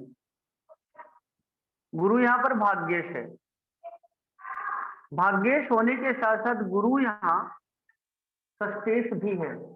अब षष्ठेश का भी कुछ न कुछ गुरु असर करेगा, लेकिन फिलहाल ये प्रोग्रेस में गया। चंद्रमा की दृष्टि भी यहाँ पर है, शुभ कर्तरी में हो गया, सूर्य है, एक तरफ शुभ कर्तरी हुआ शुक्र है और एक तरफ सूर्य है, तो इसका बहुत ज्यादा प्रभाव नहीं दिखेगा। तो मंगल और गुरु की यहाँ पर युति हुई। तो अब व्यक्ति काम क्या करेगा, ऐसा भी इसके लिए कर्म का जो निर्धारण है वो तो खैर टॉपिक अलग है। तो इस प्रकार व्यक्ति का जो जातक है उसका कर्म गुरु से संबंधित, गुरु के अकॉर्डिंग होने की संभावना हो सकती है। इसके बारे में कर्म की बात हम बाद में करेंगे। तो आपने समझा कि अब यहाँ पर इसका प्रोग्रेस हुआ, चंद्रमा की दृष्टि है मंगल पर और गुरु के साथ युति है, और गुरु कहाँ का स्वामी है, भाग्येश भी है और त्रिकोण का स्वामी है। तो त्रिकोण का स्वामी होने के कारण यहाँ का जो ये सिचुएशन मंगल का ठीक गया। तो अब हम कह सकते हैं कि इसके कर्म में कोई बाधा नहीं, व्यक्ति खुद अपने आप में कर्म के माध्यम से मेहनत करके अपने आप को ऊंचा उठाने का प्रयास करे। ठीक है, आप सबके समझ में आया कि कोई भी भाग्येश की स्थिति, भावेश की स्थिति कैसे हम बलहीन समझेंगे और कैसे उसे हम भावेश के बल को समझेंगे। किसी का कोई प्रश्न है? अगर इसमें कोई कर्तरी ही नहीं बन रही हो, मतलब एक साइड कोई भी ग्रह ना हो तो? हाँ, कोई तकलीफ वाली बात नहीं, उसमें कोई परेशानी वाली बात नहीं। शुभ कर्तरी पाप कर्तरी को हमें देखना होता है, समझना होता है कि कहीं ऐसा तो नहीं कि ग्रह जो है दोनों तरफ ग्रह बैठे हों, उस भाव की हानि हो जाती। अगर दोनों तरफ किसी भी भाव के दोनों तरफ या किसी भी ग्रह के दोनों तरफ अशुभ ग्रह बैठे हैं तो उस ग्रह की जो कारकत्व है उसमें कमी आ जाती है, उस भाव के कारकत्व में कमी आ जाती है, वो कमजोर हो जाता है। तो इसको हमें इस टाइप से समझना होगा। भावेश के बल को कैसे समझते हैं, भावेश बलहीन है उसे कैसे समझते हैं। तो दोनों बातों को हमने यहाँ पर आप सबके सामने रखा है। कुछ और प्रश्न आप सबका अगर इसमें है तो बताइए। सर अगर एक ही साइड में होगा तो सर? कोई दिक्कत वाली बात नहीं। मान लो कि यहाँ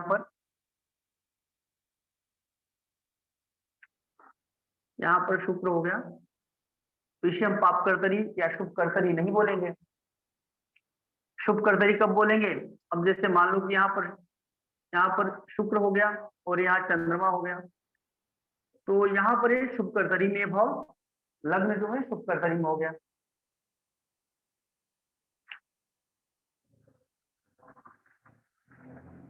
जी समझ गए आप सभी?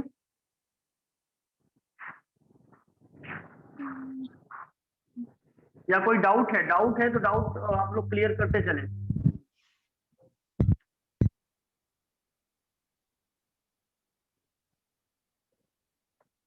सर अभी नेक्स्ट टॉपिक मत पढ़ाइएगा क्योंकि इतना समझने में टाइम लगेगा, क्योंकि ये काफी हम लोगों के लिए प्रैक्टिस करके होगा तो आपसे नेक्स्ट टाइम पूछेंगे, अभी समझ में ठीक है। तक प्रैक्टिस नहीं होगी तब तक समझ जी जी जी। चलो एक छोटा सा ये टॉपिक है पत्रिका का विचार, है ना, इसको छोटा सा ले लेते हैं और ये भाव की स्थिर कारक को भी लेते हैं, छोटा सा ये बहुत। ठीक है। तो बस 10 मिनट का कॉन्सेप्ट है। पत्रिका का विचार हम कैसे करते हैं।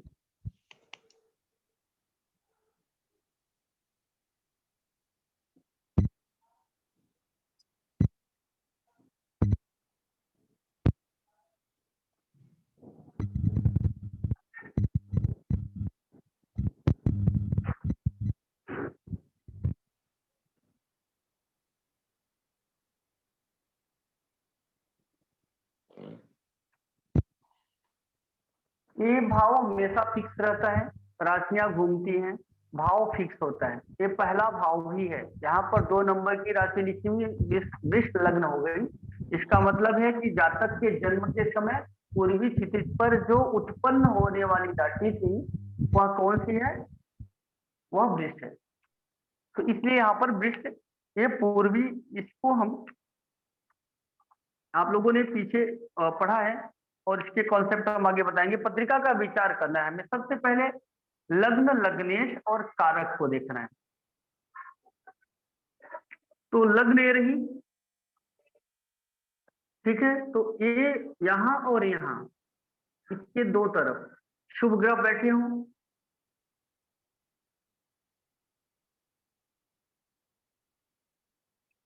सबसे पहले समझना है कि कोई भी चार्ट हमारे पास में आता है तो उस चार्ट को ये समझने का प्रयास करेंगे कि जो लग्न है जातक की, लग्न क्या है, लग्नेश कहाँ गया है और कारक कहाँ गया है। 3 पॉइंट यहां देखेंगे। चौथा पॉइंट देखेंगे कि जातक पीड़ित है, स्वास्थ्य से ठीक है या नहीं ठीक है। अब मान लो कि इसका जो कारक है, लग्न का कारक वह सूर्य होता है। हमेशा इसका फिक्स सिग्निफिकेटर सूर्य है। आप लोगों ने अभी इसको शायद मैंने बताया नहीं अभी, तो इसका फिक्स सिग्निफिकेटर सूर्य है। लग्नेश मान लो चला गया यहाँ पे, शुक्र यहाँ आकर के बैठ गया, ठीक है, और सूर्य यहाँ पर बैठ गया, शनि यहाँ पर है, राहु यहाँ पर है, ठीक है, और चंद्रमा भी यहाँ पर हमने ले दिया। अब इससे हम समझने का प्रयास करेंगे कि सबसे पहले ये जानने का प्रयास करेंगे कि जातक कैसा है। तो पता चला हमें कि लग्नेश, लग्न का जो मालिक है लग्नेश, तो कहाँ आकर के बैठा है, अष्टम भाव में, मतलब पीड़ित है। जातक का स्वास्थ्य, कुछ न कुछ स्वास्थ्य में परेशानी, कुछ न कुछ स्वास्थ्य में पीड़ा, यह बात संकेत मिलती है हमें। लग्नेश का 6, 8, 12 में जाना हमेशा अशुभ होगा। लग्नेश, इसका स्वामी 6, 8, 12 में जाएगा तो हमेशा अशुभता ही देखने को मिलेगी, ठीक है। अब देखेंगे कि जातक स्वस्थ है कि नहीं स्वस्थ है। तो हम देखते हैं कि सूर्य कहाँ पर है। सबसे पहले जातक के तन को देखने के लिए, ये तन भाव है, तो तन को देखने के लिए इसका फिक्स सिग्निफिकेटर सूर्य है। तो सूर्य कहाँ पर है, सूर्य 10वें भाव में बैठा है चंद्रमा के साथ, ठीक है। लेकिन शनि की दृष्टि और राहु की दृष्टि, शनि की 7वीं दृष्टि और राहु की 5वीं दृष्टि यहाँ पर आ रही है। तो इससे हम समझेंगे कि जातक का स्वास्थ्य कहीं न कहीं पीड़ित रहेगा। पहला विषय हमने ये समझ लिया कि जातक यहाँ आते ही जातक को कुछ न कुछ परेशानी हमेशा बनी रहेगी, पीड़ा रहेगी। और अब यहाँ से देखा कि शनि और राहु की दृष्टि होने के कारण जातक हमेशा अस्वस्थ, तन से अस्वस्थ। चंद्रमा भी यहाँ पर है साथ में, तो चंद्रमा अपने आप में राहु सूर्य के साथ में इसको कंबस्ट होने का दोष नहीं लगता। चंद्रमा कभी भी कंबस्ट नहीं होता। चलो, लेकिन चंद्रमा सूर्य के साथ होने पर चंद्रमा का जो अपना कारकत्व है कमजोर हो जाता है। तो चंद्रमा अर्थात मानसिक रूप से भी व्यक्ति और स्वास्थ्य के रूप में भी व्यक्ति पीड़ित नजर आएगा। पहला तो ये विचार करेंगे। अब दूसरा विचार हमें क्या करना है, सॉरी, कि जातक जिसका हम चार्ट देख रहे हैं उस जातक की अगर अवेलेबिलिटी है तो उसके माता पिता के चार्ट को देखना आवश्यक होता है। उसके माता, इसके साथ साथ देखने के बाद में उसके माता पिता का चार्ट बच्चे के जन्म से 9 महीने पहले, 9, 10, 11 महीने पहले कौन से ग्रह की दशा चल रही थी, आघान लग्न जिसे हम कहते हैं, जब बच्चा माँ की पेट में आता है तो आघान लग्न बोलते हैं। तो उस आघान लग्न से जन्म तक के समय में माता पिता के चार्ट में क्या दशा थी और किन किन ग्रहों की दशा चल रही थी। क्या वो 6ठे, 8वें, 12वें भाव के स्वामी की दशा थी। जन्म के समय बच्चे की क्या कौन सी दशा चल रही थी। जन्म जब बच्चे का हुआ उस समय किसकी दशा थी, राहु की थी, केतु की थी, शनि की थी या शुभ ग्रहों की थी। तो इनमें से जिन ग्रहों की दशा चलती है उस ग्रह का उस बच्चे के ऊपर प्रभाव देखने को मिलता है। नेक्स्ट पॉइंट पर हम विचार करेंगे देश काल परिस्थिति, time place condition. Time place condition को हमें लेना होगा, विचार करना होगा। जैसे कि कोई भी व्यक्ति जम्मू कश्मीर से संबंध रखता है, जम्मू कश्मीर का है, तो उसका जो रंग है, जो कलर है, वो फेयर ही होगा। अमूमन ऐसा देखा जाएगा। ये स्थान का महत्व है। हरियाणा की बात होती है, पंजाब की बात होती है, तो वहां के लोगों की जो हाइट है वो काफी अच्छी हाइट होती है। लेकिन अगर हम आगे बात करें झारखंड के, तो वहां के जो लोग होते हैं छोटे हाइट के होते हैं, छोटे कद के होते हैं। तो देश काल परिस्थिति को समझना हम लोग के लिए आवश्यक होता है। दक्षिण भारत की बात करते हैं तो वहां पे फेयर कलर की बात करें तो थोड़ा सा कमजोर, फेयर कलर बहुत नहीं होता वहां। तो इस प्रकार हमें देश काल परिस्थिति को समझ करके ही चार्ट के बारे में विश्लेषण करना होगा। तो इस प्रकार ये हो गया हमारे पत्रिका से संबंधित विचार। तो पहले हम लग्न देखेंगे, लग्नेश देखेंगे, फिर कारक देखेंगे। कारक क्या है इसका, सन भाव का, कौन है, स्वास्थ्य से संबंधित जब भी बात करेंगे तो सूर्य को देखेंगे। मन से संबंधित जो भी प्रश्न आएगा उससे हम चंद्रमा से जोड़ करके देखने का प्रयास करेंगे। चंद्रमा जितना पीड़ित होगा उतना ही जातक का मन पीड़ित होगा।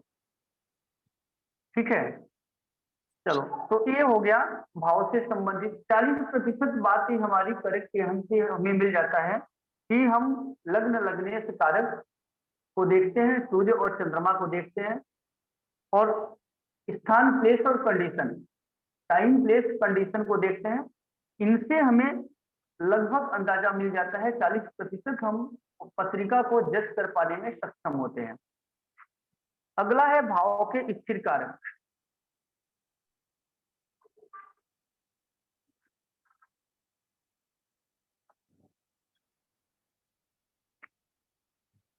फिक्स सिग्निफिकेटर हम कहते हैं इसको इंग्लिश में।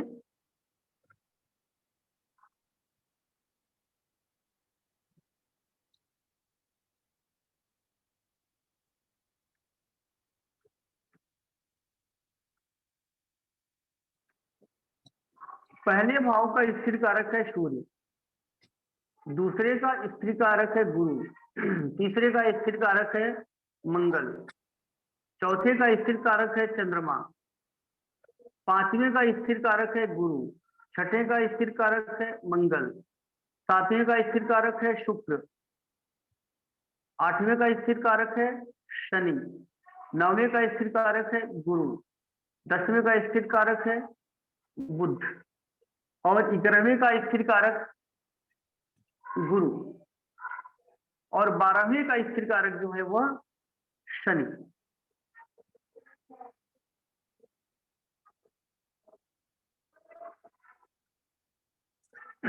लाभ की बात करते हैं तो गुरु से करते हैं, भाग्य की बात करते हैं तो गुरु से करते हैं, पुत्र की बात करते हैं तो गुरु से करते हैं, धन की बात करते हैं तो गुरु से करते हैं, तन की बात करते हैं तो सूर्य से करते हैं, शक्ति की बात करते हैं तो मंगल से करते हैं, लड़ाई झगड़ा इस प्रकार के विचार मंगल से किया जाता है, पत्नी से संबंधित भाव, सुख से संबंधित भाव, सुख से संबंधित भाव चंद्रमा से करते हैं, पत्नी से संबंधित भाव शुक्र से करते हैं, पद और पीड़ा से दुख से संबंधित, जहां भी दुख की बात आए वहां शनि को लेना आवश्यक हो जाता है।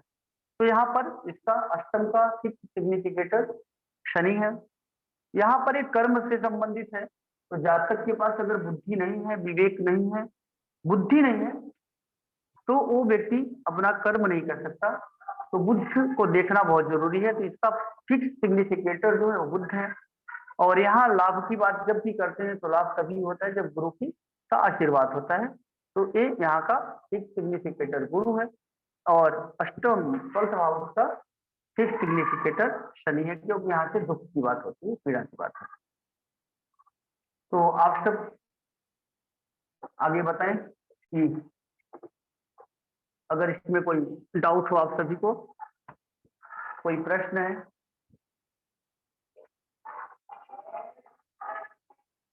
क्योंकि कॉन्सेप्ट तो बहुत है, अभी आज का लगभग कर लिया है हमने, इतना आप लोग बैलेंस कर पाओगे तो ठीक रहेगा।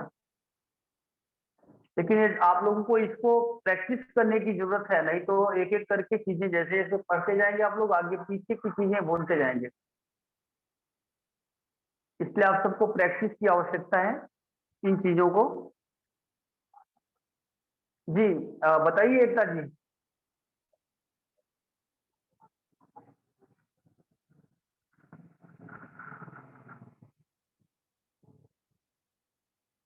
एकता जी कोई प्रश्न है?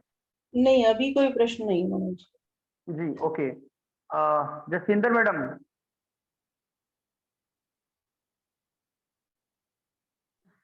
हाँ जी सर, अभी तो कोई क्वेश्चन नहीं है, अभी मैं ओके पढ़ूंगी तो। ठीक है, तो कॉन्सेप्ट आगे बढ़ाएं या फिर अभी इसको हम यहीं पे कंप्लीट करें फिर? अभी विराम ही दीजिए। सर यहाँ पर कंप्लीट कर दीजिए सर। ओके ओके ठीक है। क्योंकि जो आपने पढ़ा है अभी तक और रिवाइज किया तो ही पता चलेगा सर आगे का। करेक्ट करेक्ट, बिल्कुल करेक्ट। हाँ सर, इसलिए आप सबको इन चीजों को जितना ये चीजें आप सबको आज हमने बताया और पीछे जो चीजें क्लास हुई है, आज की क्लास पीछे की क्लास, इनको आप धीरे धीरे क्लब करते हुए चलेंगे। अब जैसे मान लो कि यहाँ पर एक प्रैक्टिस का प्रश्न ले लेते हैं, तो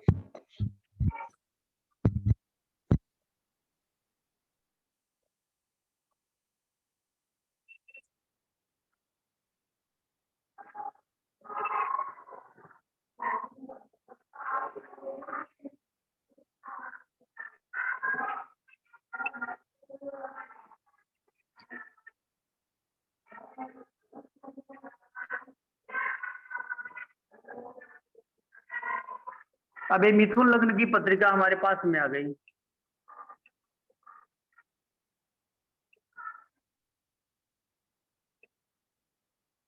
अब कोई व्यक्ति आया और हमें चार्ट दिया और हमने चार्ट को फॉर्म किया और ये हमारे पास में कंडीशन दिखी।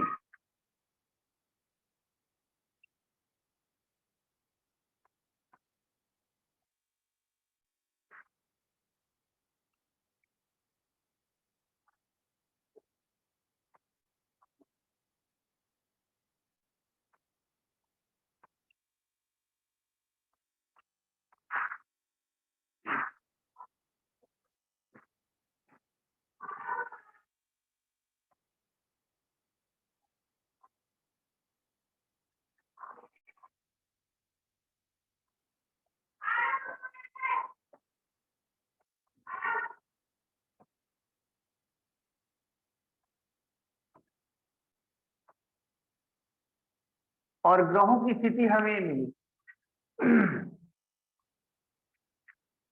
तो अब चार्ट को देख करके सबसे पहले हम क्या समझेंगे? सबसे पहले हम समझेंगे लग्न को। लग्न को समझने के बाद ही हम दूसरी चीजों को समझने का प्रयास करें। लग्न को देखा हमने, और कुछ भी देखने की आवश्यकता नहीं, आपको पूरे चार्ट में कुछ भी नहीं देखना, पहले लग्न को देखना। लग्न में क्या है, 3 नंबर की राशि मिथुन लग्न है, यहाँ पर बुध बैठा हुआ है, अर्थात लग्नेश लग्न में है। लग्नेश लग्न में होने के कारण जातक सेल्फ ओरिएंटेड होगा, अर्थात यह अपने प्रमोशन की बात हमेशा से करेगा, यह अपने आप को ऊपर उठाने, ऊंचा उठाने की बात सोचेगा और करेगा।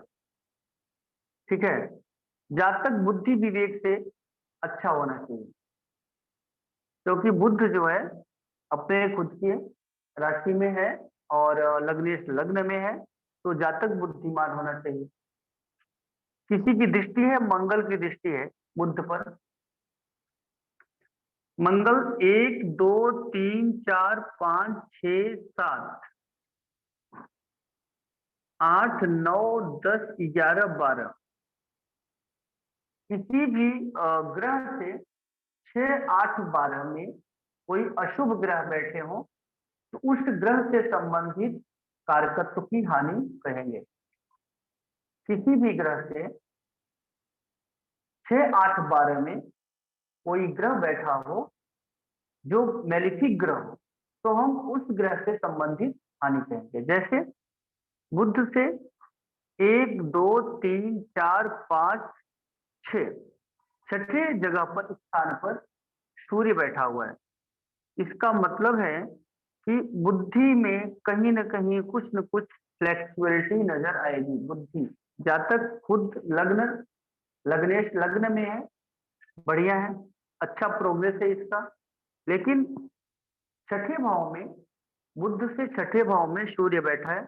इसका मतलब बुद्धि में कहीं न कहीं कुछ न कुछ बाधा आवश्यकता के समय जरूर देखने को मिलेगी। अष्टम भाव यहाँ पर और यहाँ पर 6 8 12, तो मान लो शनि के बारे में देखना है तो 1 2 3 4 5 6 यहाँ पर कोई अशुभ ग्रह मिल जाए, 7 8 यहाँ पर मिल जाए और यहाँ पे मिल जाए, तो शनि का जो कर्म का जो कारक है, कर्मेश शनि माना जाता है, तो व्यक्ति के कर्म में समस्या होगी। इसी प्रकार चंद्रमा से समझ लीजिए 1 2 3 4 5 6 मंगल यहाँ बैठा हुआ है, मतलब चंद्रमा में कुछ न कुछ जातक को समस्या, मन से संबंधित पीड़ा।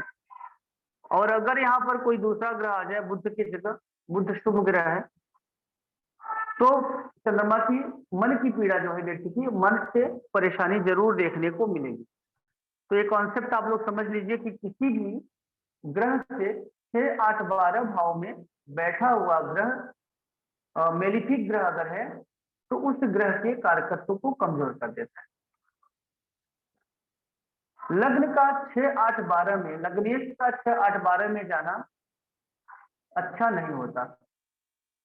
अगला लिख लीजिए कि लग्नेश का 6 8 12 के स्वामियों के साथ युति ठीक नहीं मानी जाती। तो आज के लिए आप लोग इतना ही समझें। कोई प्रश्न हो तो आगे रखिए, नहीं तो फिर आज को क्लास को मेंटेन करते हैं।